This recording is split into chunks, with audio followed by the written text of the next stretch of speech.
آدم علیہ السلام کو فرشتوں نے سجدہ کیا، اللہ نے کرایا نا، اب یہ شرک تھا؟ نہیں، آپ بتائیں گے اس کا جواب، ہم تو آپ سے پوچھنا چاہتے ہیں۔ میں کہہ رہا ہوں اس وقت یہ شرک نہیں تھا۔ اس وقت شرک ہمیشہ شرک ہوتا ہے، اس غلط فہمی کو قاری صاحب دور کر لیجئے، شرک ہمیشہ شرک ہوتا ہے۔ یعنی آپ نے کتنا غلط لفظ بولا کہ اس زمانے میں شرک نہیں تھا، یعنی سجدہ اس زمانے کی بات نہیں کر رہا، یہ عمل اس وقت شرک نہیں تھا، اس وقت شرک نہیں اور تھا، آج شرک ہو جائے گا، آج شرک ہے۔ یعنی اگر اس لیے کہ اب اللہ نے کہا کہ میرے علاوہ آدم کو بھی سجدہ حرام ہے، کہ اللہ تعالیٰ نے جو اس وقت فرشتوں سے کہا کہ سجدہ کرو، تو میں نے کہا اس وقت فرشتوں کا یہ عمل شرک نہیں تھا، چونکہ وہ اللہ کی اطاعت میں تھا۔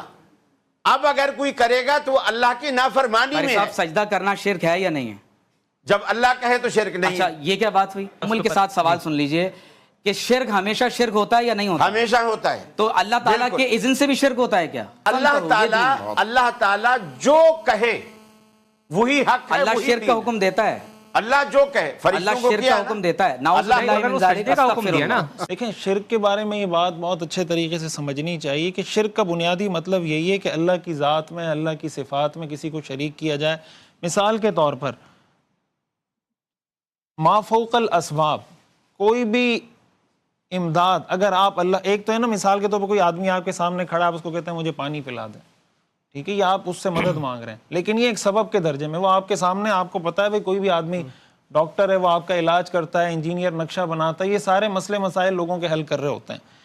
ایک ہوتا ہے ما فوق الاسباب، کسی سے مدد مانگنا، کہ یہ کوئی، اس کے پاس کوئی اتھارٹی ہے، اس کے پاس کوئی اختیار ہے کہ یہ مجھے رزق دے سکتا ہے، اولاد دے سکتا ہے۔ قرآن کریم میں اللہ تعالیٰ نے رسول اللہ صلی اللہ علیہ وسلم کو فرمایا کہ اے پیغمبر آپ کہہ دیجئے لا املک لنفسی ضرا ولا نفع، آپ ان کو کہہ دیجئے کہ میں اپنے نفع نقصان کا مالک بھی نہیں ہوں۔ اور ایک آیت میں اللہ نے فرمایا قل لا املک لکم ضرا ولا رشدا، اے پیغمبر آپ ان سے کہہ دیجئے کہ میں تمہارے لیے کسی نفع نقصان کا مالک نہیں ہوں۔ اب ما فوق الاسباب جب اللہ کے علاوہ کسی سے مدد مانگی جاتی ہے، جو ہم سورہ فاتحہ میں پڑھتے ہیں ایاک نعبد و ایاک نستعین، اس کا کیا ترجمہ ہے؟ اس کا ترجمہ یہ نہیں ہے کہ ہم تیری عبادت کرتے ہیں اور تجھ سے مدد مانگتے ہیں، اس کا ترجمہ یہ ہے کہ ہم تیری ہی عبادت کرتے ہیں، ہم صرف تیری عبادت کرتے ہیں اور صرف تجھ سے مدد مانگتے ہیں۔ تو مدد مانگنے کا مانگ رہے ہوتے ہیں تو وہ اسی ذیل میں ہوتا ہے نا۔ میں نے یہی عرض کیا کہ انڈیپینڈنٹ ایجنٹ تو کوئی بھی نہیں سمجھ رہا ہوتا کسی بھی انسان کو، اگر بس وہ ڈیپینڈ کرتا ہے۔ بعض لوگ ایسے ہیں، ظاہر ہے میں نے عرض کیا نا کہ اس زمانے میں جو مشرکین تھے وہ کیا کہتے تھے؟ وہ یہ کہتے تھے کہ اللہ تعالیٰ نے ان بتوں کو اختیارات دیے ہیں، اور ایسے اختیارات ہیں کہ ہم ان کی عبادت کریں گے، پھر یہ ہمیں اللہ کی بارگاہ میں ہماری سفارش کریں گے۔ اس میں ایک میں گزارش کروں گا کہ آپ اصل میں نا دو آیتوں کو جوڑ رہے ہیں، آپ کبھی انبیاء کا ذکر کرتے ہیں اور پھر آپ بتوں کا تذکرہ شروع کر دیتے ہیں۔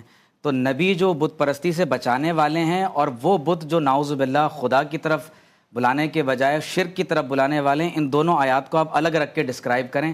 ایک مجھے لگ رہا ہے کہ شاید ایک دونوں چیزیں مکس اپ ہو رہی ہیں، تو اس میں میری التماس یہ ہوگی کہ جب آپ انبیاء علیہ السلام کا ذکر کر رہے ہیں اس کو آپ الگ ذکر کیجئے، اور جب آپ بتوں کا ذکر کر رہے ہیں ان کو آپ الگ ذکر کیجئے۔ اور ہمارا موضوع توحید ہے، شرک کی نفی ہے۔ انبیاء علیہ السلام نعوذ باللہ من ذالک، ان کے قریب جانا وہ شرک کی طرف نہیں لے جاتا، نبی کی بارگاہ میں پہنچنا ہی انسان کو توحید کی طرف لے جاتا ہے۔ یہی تو انبیاء والی آیات کو الگ کر دیں اور شرک اور بتوں والی آیت کو الگ کر دیں، تاکہ ہمارے لیے بھی آسانی ہو جائے گفتگو کرنے میں۔ میں یہی عرض کر رہا ہوں، دیکھیں انبیاء تو ظاہر ہے کہ دنیا میں آتے اس لیے کہ لوگوں کو شرک سے بچائیں، لیکن دنیا میں ایسے لوگ موجود ہیں جنہوں نے حضرت عیسیٰ علیہ السلام کو خدا مانا یا نہیں مانا، اور وہ حضرت عیسیٰ علیہ السلام سے محبت کا دعویٰ کرتے ہیں یا نہیں کرتے۔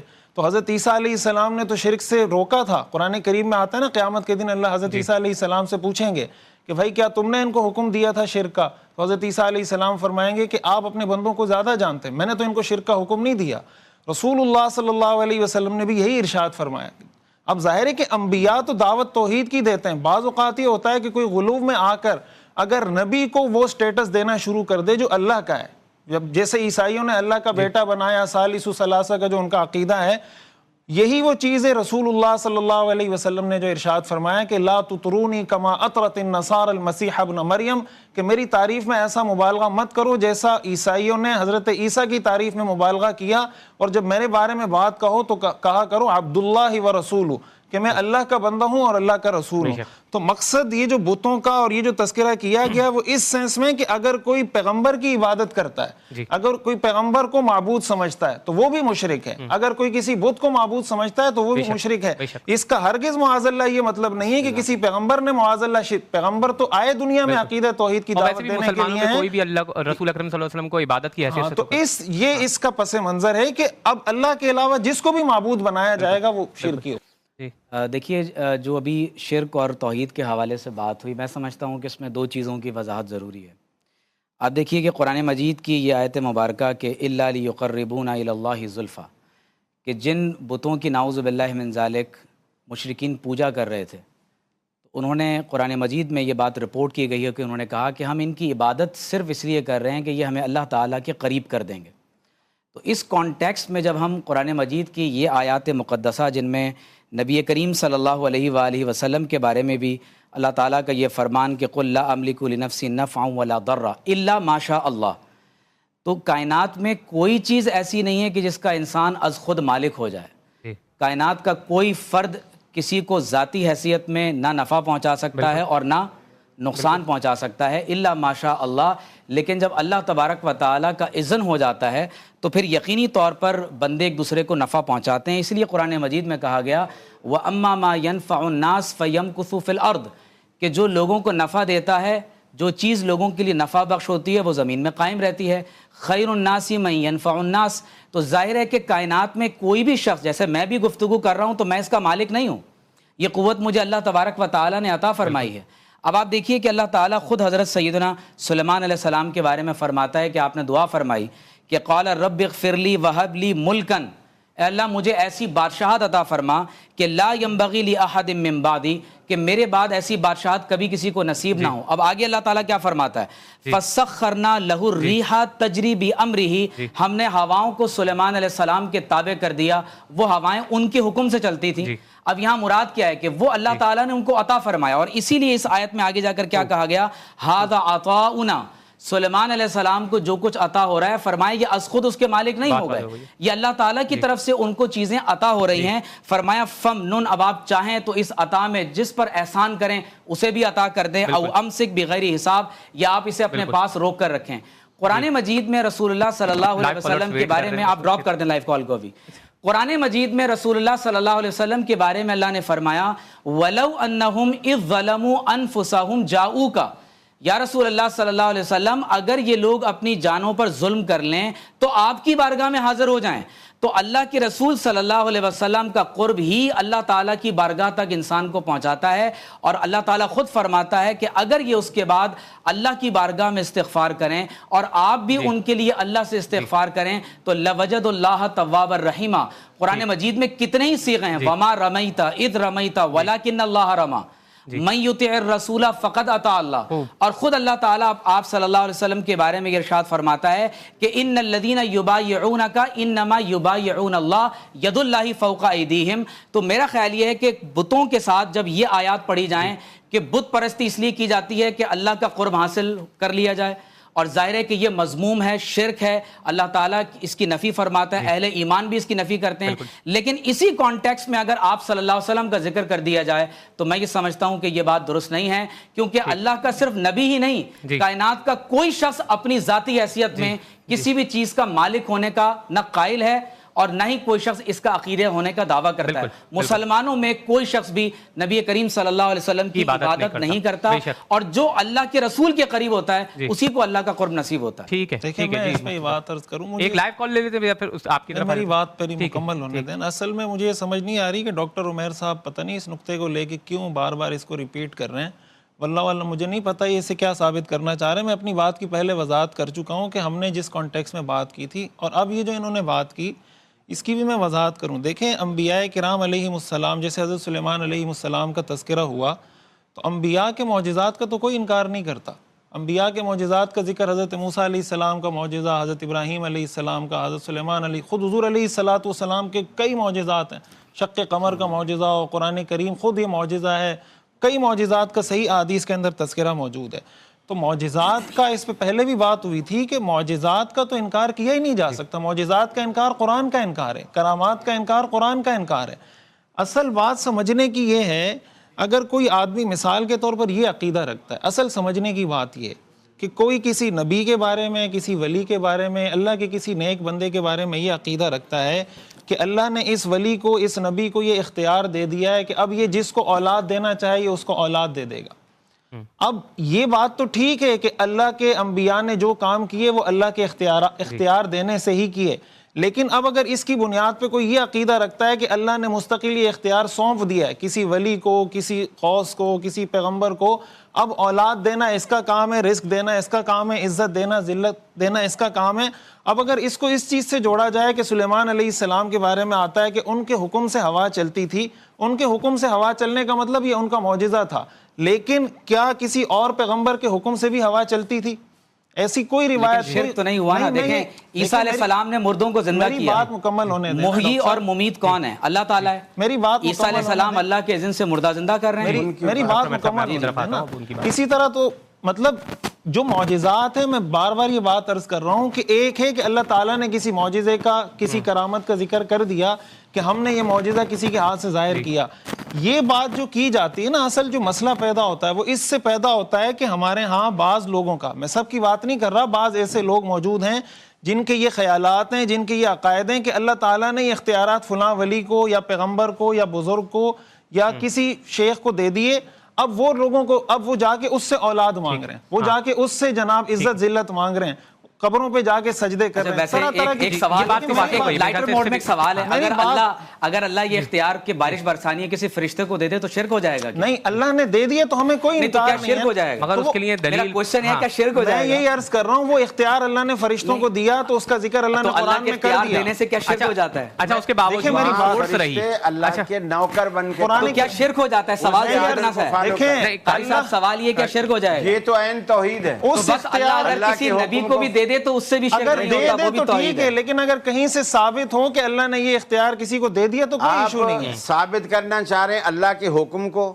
اور پھر عمل کرنا چاہ رہے ہیں اپنی، بس ہماری التماس یہ ہے کہ حضور کے ساتھ، حضور کی محبت، حضور کے قرب کے ساتھ شرک کا لفظ استعمال نہ کیا جائے۔ الحمدللہ عاشق رسول ہیں، ظاہر ہے کہ ہم یہی کلمہ پڑھتے ہیں جو کلمہ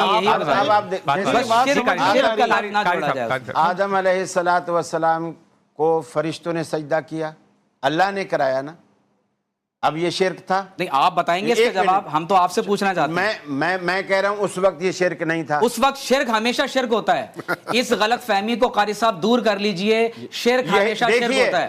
اللہ تعالیٰ کے حکم کی اطاعت کرنا، اس کو بھی یعنی آپ نے کتنا غلط لفظ بولا کہ اس زمانے میں شرک نہیں تھا، یعنی سجدہ اس زمانے کی بات نہیں کر رہا میں، یہ کہہ رہا ہوں یہ عمل اس وقت شرک نہیں تھا، اس وقت شرک اور نہیں آج تھا، شرک ہو جائے گا، آج شرک ہے۔ یعنی اگر اس لیے کہ اب اللہ نے کہا کہ میرے علاوہ آدم کو بھی سجدہ حرام، نہیں سجدہ تعظیمی اگر کسی کو کیا جائے گا وہ شرک ہو جائے گا۔ اب آپ نے گنجائش نکالی نا، نہیں گنجائش نہیں، حضرت یعنی ایک طرف تو آپ یوسف علیہ السلام کو سجدہ ہوا سخت ہو گئے، موحد بن رہے ہیں کہ اللہ تعالیٰ نے جو اس وقت فرشتوں سے کہا کہ سجدہ کرو، تو میں نے کہا اس وقت فرشتوں کا یہ عمل شرک نہیں تھا کیونکہ وہ اللہ کی اطاعت میں تھا، اب اگر کوئی کرے گا تو وہ اللہ کی نافرمانی میں ہے۔ سجدہ کرنا شرک ہے یا نہیں ہے؟ جب اللہ کہے تو شرک نہیں ہے۔ اچھا یہ کیا بات ہوئی؟ یہ کیا بات ہوئی؟ اللہ نے اپنے حکم سے شرک کروایا، یہ کہنا چاہ رہے ہیں؟ ہماری زندگی کا جو مقصد ہے آپ یہ کہنا چاہ رہے ہیں؟ نہیں، سوال یہ ہے کہ اگر زندگی کا مقصد اللہ کی اطاعت، جہاں اللہ کہے گا اس وقت یہ کرو، تحمل کے ساتھ، وہی عبادت ہے، اور جب اللہ کہے گا نہیں کرو اس وقت نہ کرنا۔ میرے خیال سے لفظی نزاع نہیں، لفظی نزاع نہیں ہے، تحمل کے ساتھ سوال سن لیجئے کہ شرک ہمیشہ شرک ہوتا ہے یا نہیں ہوتا؟ ہمیشہ ہوتا ہے۔ تو اللہ تعالیٰ کے اذن سے بھی شرک ہوتا ہے کیا؟ اللہ تعالیٰ جب کسی، اصل میں دین کیا ہے؟ وَمَا آتَاكُمُ الرَّسُولُ فَخُذُوهُ، دین کیا ہے؟ وَمَا نَهَاكُمْ عَنْهُ فَانْتَهُوا۔ اللہ تعالیٰ جو کہے وہی حق ہے، اللہ شرک کا حکم دیتا ہے، اللہ جو کہے، اللہ شرک کا حکم دیتا ہے، نعوذ باللہ من ذالک، استغفر اللہ۔ اللہ تعالیٰ نے شرک کا حکم نہیں، لیکن سجدے کو آپ حرام کر دیں گے نا۔ سمجھ نہیں رہے آپ، بات کوئی نہیں سمجھ رہے۔ میں یہ کہنا چاہ رہا ہوں کہ اللہ تعالیٰ نے فرشتوں سے کہا سجدہ کرو، وَإِذْ قُلْنَا لِلْمَلَائِكَةِ اسْجُدُوا لِآدَمَ، سجدہ کرو آدم کو، اور آج غیر اللہ کا سجدہ حرام ہے کہ نہیں ہے؟ حرام اور ہے، شرک میں نہیں ہے فرق نا۔ ہوتا ہے نا قاری صاحب، یہ نہیں سمجھ رہے آپ۔ یہ حرام ہے نا۔ نیا مذہب آ گیا، نیا مذہب قاری نہیں صاحب، ہے۔ سجدہ اس وقت بھی حرام تھا، آج بھی حرام حرام ہے۔ کل بھی حرام ہے، مگر- قیامت تک حرام ہے۔ ولید دیکھیں، اس کی حلت غیر اللہ کے لیے آپ ثابت نہیں ولید کریں۔ کنفیوژن کہاں ہو رہی ہے؟ دیکھیں جی۔ سجدہ کرنا ہماری شریعت میں حرام ہے، جی۔ قرآن مجید میں سورہ یوسف میں ہے کہ حضرت یوسف علیہ السلام کو ان کے والدین کریمین نے اور ان کے 11 بھائیوں نے سجدہ کیا، تو بھائی ہماری شریعت میں اب سجدہ کرنا حرام کر دیا گیا۔ اور یاد رکھ لیں کنفیوژن قاری صاحب دور کریں، اب یہ کہ شرک ہر دور میں شرک ہوتا ہے۔ نہیں، یہ مثال آپ یہ خود ایسا نہیں اپنے ہے۔ موقف کے خلاف ہے حضرت یوسف علیہ۔ بتائیے کیسے؟ چونکہ آپ نے کہا کہ کسی بھی دور میں یہ اجازت نہیں دی گئی کہ وہ بندہ شرک کر لے۔ اب آپ خود کہہ رہے ہیں سجدہ تعظیمی ہے نا، یوسف وہ علیہ تعظیم کا وہ سجدہ السلام سجدے کو شرک نہیں سمجھتے تھے، وہ تعظیم کا سجدہ ہو رہا ہے نا۔ یہاں پہ آپ اتنی نے سی شرط شریعت بھائی صاحب آپ نے تھوڑا جذباتیت میں غلط بات کہہ دی کہ نہ اللہ میں نے نے شرک کوئی کرنے غلط کا بات حکم نہیں دیا، کی۔ یہ میرے خیال ہے یہ بات ٹھیک نہیں ہے۔ میں غلط بات نہیں کہہ رہا اچھا۔ اور معذرت بھی نہیں کروں گا۔ اچھا آپ یہ کہہ رہے بالکل ہیں، صحیح آپ بات یہ کہہ رہے ہیں کہ اللہ نے نہیں، شرک کرنے کا حکم دیا۔ اللہ نے اچھا، سجدہ یہ کرنے نہیں کا ہے صاحب آپ کی بات سمجھ میں آ گئی ہے۔ اللہ کے بندے، آپ یہ آپ بات اپنے مائنڈ میں غلط اچھا کہہ رہے ہیں۔ آپ وضاحت کر اور دیں آپ اب کیا آپ کہنا چاہ رہے اپنے ہیں۔ الفاظ مجھ سے اچھا کہلوانا آپ بتا چاہتے دیں آپ کیا کہنا چاہ رہے ہیں۔ میں یہی کہنا چاہ رہا ہوں کہ اللہ تعالیٰ نے جب فرشتوں کو کہا کہ آدم کو سجدہ کرو، اس وقت کرنا عبادت تھا۔ شیطان کو بھی کہا کہ کر، اس نے نہ کیا۔ اچھا غیر اللہ کو سجدہ کرنا شرک اب ہے یا سن، نہیں؟ میری بات تو پوری ہونے دینا۔ شیطان کو بھی وہی کہا جو فرشتوں سے کہا، ایگریڈ۔ شیطان نے نہیں کیا، وہ نافرمانی میں آیا۔ حالانکہ شیطان نے آگے جملے ایسے کہے، یہ میں تو آگ سے بنایا گیا ہوں، یہ تو مٹی والا ہے، مٹی والا کے آگے آگ والا جھک کے، یعنی اس نے اپنی تنقید سمجھی۔ فرشتوں نے کوئی بحث نہیں کی، جیسے اللہ نے کہا فوراً جھک گئے۔ یعنی اسلام کہتے اسے ہیں، ادھر حکم خدائی ہو، ادھر گردن یعنی جھکائی مگر ہو۔ شیطان مشرک نہیں ہے، کوئی بات ہی قاری نہیں۔ صاحب شیطان مشرک نہیں ہوا، اس نے نافرمانی کی ہے، سن، اس نے تکبر کیا، شیطان- اس کو کہیں یہ بولا کہ مشرک ہے وہ، یار یہ آپ کا خدا تو کے ساتھ فلسفہ کسی ہی اور کو الگ ہے ٹھہراتا ہے یار۔ کیا؟ شیطان مشرک نہیں تو پھر دنیا میں کوئی بھی مشرک نہیں، نہیں اس کو مشرک کہاں ٹھہرایا گیا؟ یہ قاری بتائیں صاحب آپ سے پتہ ہے، آپ اس کو قاری صاحب نافرمانی confusion- ٹھہرایا گیا، اس کو بھی متکبر کہا قاری گیا ہے، صاحب میں آپ مگر اس سے کو ولید مشرک میں کہاں آپ کو عرض کروں، ٹھہرایا دیکھیں گیا؟ قاری صاحب کو کنفیوژن کہاں ہو رہی ہے؟ جب اللہ تبارک و تعالی سجدہ کرنے کا حکم دے رہا ہے، آپ کعبے کی ڈائریکشن میں سجدہ کرتے ہیں، کعبہ کو سجدہ نہیں کر رہے ہوتے۔ ٹھیک ہے، اللہ تبارک و تعالی کو سجدہ کرنا یہی عبودیت کا تقاضا ہے۔ غیر اللہ کو سجدہ عبادت کے لیے ہوگا تو شرک ہوگا، تعظیم کے لیے ہے تو شرک نہیں ہے۔ نعوذ باللہ من ذالک۔ قاری صاحب تعظیم کے لیے ہے تو شرک نہیں۔ آپ رک جائیے قاری صاحب، یہ کیسے پاسبل ہے کہ اللہ تعالیٰ شرک کرنے کا حکم یوسف علیہ السلام کو دے، یعقوب علیہ السلام کو دے، تمام فرشتوں سے شرک کروائے؟ میرا خیال ہے کہ ہمیں تھوڑی سی جو ہے وہ اس بارے میں عقل کرنی چاہیے۔ تعظیم و توقیر وتعظروہ وتوقروہ، صحابہ نے ہمیشہ کیا کہا ہے؟ اللہ و رسولہ عالم۔ حرام دونوں طرح کے سجدے ہیں، میرے خیال سے اس میں کسی کا اختلاف بھی نہیں ہے۔ سجدہ تعظیمی بھی حرام ہے اس امت میں، اور عبادت کا سجدہ تو ہے ہی حرام، وہ تو ہے ہی شرک۔ فرق اس چیز کا ہے کہ ایک کو شرک کہا جاتا ہے، ایک کبیرہ گناہ ہے، حرام دونوں ہیں، مطلب جواز کی کسی کی کوئی صورت کسی کے نزدیک نہیں۔ بس ایک سجدہ انسان کو اسلام سے خارج کر دیتا ہے، اور شریعت میں ماضی میں شراب حلال تھی، بعد میں حرام ہو گئی۔ تو بس یہ فرق میں کروانا چاہتا ہوں قاری صاحب سے کہ تعظیم اور شرک میں ذرا ڈیفرنس کو ملحوظ رکھیں۔ قاری صاحب ایک اب قاری صاحب آپ وضاحت کر دیں۔ سجدہ تعظیمی بھی حرام ہے، سجدہ بالکل بالکل حرام ہے، لیکن جو سجدہ آدم علیہ السلام کو ہوا وہ حلال تھا۔ پوچھو میں ان سے، یہ جب ہم آتے ہیں تو استقبال کرتے ہیں، شروع میں یہ تھوڑا سا ایسے ہو جاتا، میں نے کہا نہیں، یہ اللہ کے آگے کسی کے آگے سر نہیں جھکایا، کہا میں نے، بالکل یہ ہماری اہل حدیث کی رگ رگ میں یہ بات بیٹھی ہوئی ہے کہ سر کو اللہ کے سوا والدین کے کہیں نہیں جھکانا۔ والدین کے سامنے والدین کے سامنے اگر کوئی جھک جائے تو شرک نہیں ہو جائے گا قاری صاحب۔